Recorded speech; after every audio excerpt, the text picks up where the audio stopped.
Good evening. Glad you're here. Paul was a great missionary. I think we'd all agree about that. Probably the greatest who ever lived. But, folks, he's also a wonderful example for us in the attitudes he displays, especially when it comes to adversity and struggles and suffering. In chapter 20, our reading from yesterday, Paul tells the Ephesian elders, I'm headed for Jerusalem, and what awaits me there is imprisonment and suffering. Now, if Jim knows that, Jim is probably going to avoid Jerusalem at all costs. Paul says, I'm going because I'm bound by the Spirit to go. Paul is always keenly aware of his audience as well, something else we should take note of. In yesterday's reading, Paul addresses that mob of Jews who try to end his life. He's rescued, you remember, by a Roman tribune, and Paul still wants to preach, even though I'm sure he's in great pain. And so from the steps of the fortress, Paul speaks to this mob in their language, the Hebrew tongue, the language of the Jews, and he tells them the story of how he came to know Jesus. In today's reading, Paul stands before the Sanhedrin court, another group of Jews, but it's a mix of Pharisees and Sadducees. And so Paul brings up the topic of resurrection, a hot topic in Paul's day. Then suddenly this council is split, and suddenly it's not Paul who's on trial, but the doctrine of the resurrection. And then as we continue in the text, Paul, we see defending himself in front of Felix, the Roman governor. This was in our reading for today. Felix has taken a Jewish wife, the daughter of Herod Agrippa, and so he knows a little something about Judaism, and he knows something about the way of Jesus. They call it the Sect of the Nazarenes, the Jews do. And we'll see that as we read in chapter 24. Look at that with me. And after 5 days, the high priest Ananias came with some elders and a spokesman, one Tertullus. They laid before the governor their case against Paul, and when he had been summoned, Tertullus began to accuse him, saying, Since through you we enjoy much peace, and since by your foresight, most excellent Felix, reforms are being made for this nation, in every way and everywhere we accept this with all gratitude. But to detain you no further, I beg you in your kindness to hear us briefly, for we have found this man a plague, one who stirs up riots among all the Jews throughout the world, and is a ringleader of the sect of the Nazarenes. He even tried to profane the temple, but we seized him. By examining him yourself, you'll be able to find out from him about everything of which we accuse him. The Jews also joined in the charge, affirming that all these things were so. Okay, here are the charges. Paul stirs up riots, and he profanes the temple. That's it. Now, we know that there was a near riot in Ephesus back in chapter 19. Remember that? But that wasn't Paul stirring that up. That was Demetrius and the union of the silversmiths. They're the ones who stirred up that mess. And then there is the recent instance there in the temple courtyard where Paul almost got killed, almost beaten to death by this mob of Jews. But it's not Paul who stirred that up. According to Acts 21:27, it was the Asian Jews who stirred up that mess. And none of them have come to Caesarea to bring that charge. Now, what about the second charge? Those same Asian Jews had seen Paul walking around Jerusalem with an Ephesian Gentile by the name of Trophimus, and so they assume that Paul had taken Trophimus to the temple, but Paul hadn't. And again, they're not even there to levy that accusation. And so that charge is bogus too. Let's look at how Paul handles it, starting in verse 10. And when the governor had nodded him to speak, Paul replied, Knowing that for many years you've been a judge over this nation, I cheerfully make my defense. You can verify that it is not more than 12 days since I went up to Jerusalem. They did not find me disputing with anyone or stirring up a crowd, either in the temple or in the synagogues or even in the city. Neither can they prove to you what they now bring up against me. But this I confess to you, that according to the way which they call a sect, I worship the God of our fathers, believing everything laid down by the law and written in the prophets, having a hope in God, which these men themselves accept, that there will be a resurrection of both the just and the unjust. So I also take pains to have a clear conscience toward both God and man. Now, after several years, I came to bring alms to my nation and to present offerings. And while I was doing this, they found me purified in the temple without any crowd or tumult. But some Jews from Asia, they ought to be here before you to make accusation, should they have anything against me. Or else let these men themselves say what wrongdoing they found when I stood before the council. Other than this one thing that I cried out while standing among them, it is with respect to the resurrection of the dead that I am on trial before you this day.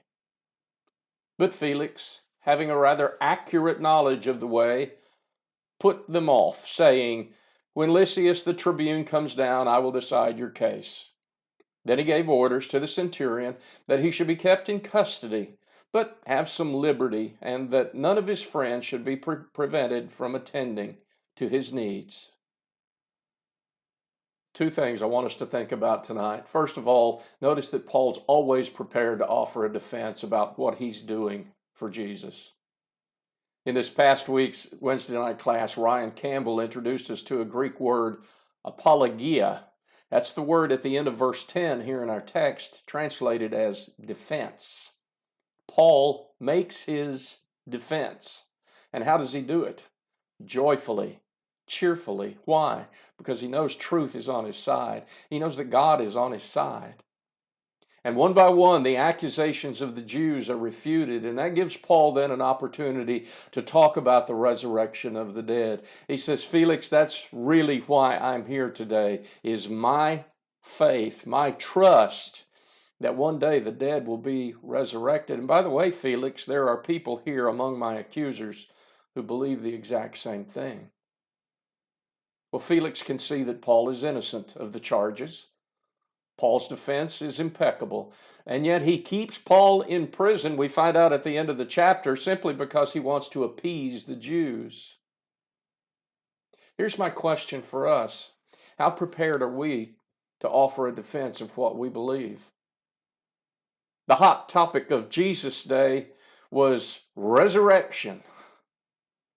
What are the hot topics of our day? Gender dysphoria is a hot one, wouldn't you agree?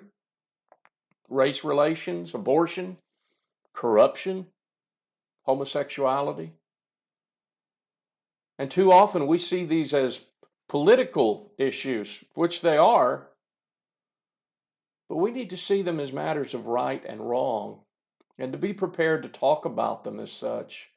Not in a way that's condescending or angry or my way or the highway. No, we do it in love and in grace and in a spirit of humility. For example, if anyone comes and asks us, why do Christians think abortion is wrong? We should be prepared to give an answer for that. And maybe we can't quote scripture verbatim, but we know what the scriptures say, and we're able to articulate those scriptures in an effective way. Same way with all the hot issues of our day. Because Christians are commanded by Jesus to shine light into a dark world. He says, "Let your light shine before men, so they may see your good works, so that you will expose the works of darkness that lurk in dark corners." Look what Paul writes in Ephesians chapter 5. "Do not partner with the sons of disobedience, for at one time you were darkness, but now you are light in the Lord. Walk as children of light, for the fruit of light is found in all that is good and right and true, and try to discern what is pleasing to the Lord. Take no part in the unfruitful works of darkness, but instead expose them. For it is shameful even to speak of the things that they do in secret. But when anything is exposed by the light, it becomes visible. For anything that becomes visible is light." Be prepared, Paul says, not to just give a reason for the hope that is within us, but also be prepared to offer a defense of what we believe on the hot issues of our day and time. We need to be prepared to do that. Here's the second thing I'd like for us to think about tonight, and it's in verse 16 where Paul says this: "So I always take pains to have a clear conscience toward both God and man." In other versions, you look at that verse and it will say, "I always try," or "I always do my best." I really like the ESV. "I always take pains." The Greek word there for that take pains is an exercise term that means do it till it hurts. When I played high school football, our football coach would run us at the end of practice. And I mean, he would run us hard to the point that at the end of the run, half the team was throwing up and the other half was holding its side because we had a stitch in our side. It hurt.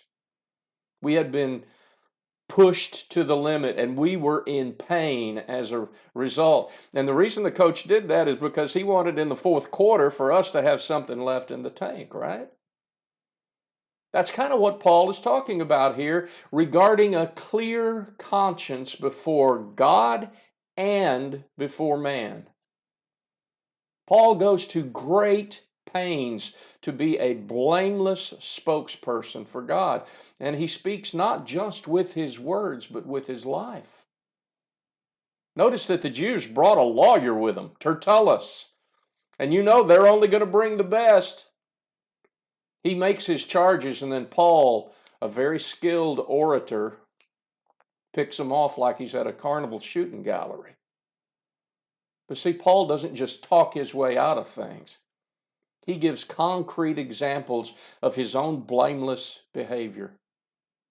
If we think about it, Stephen did the same thing at his own defense in front of the Sanhedrin. He spoke with words, yes, but he also spoke with a blameless life.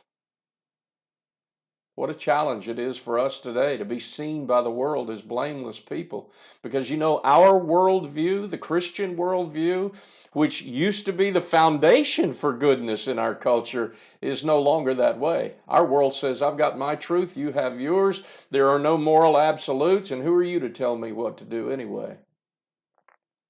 So it's hard. It's a challenge.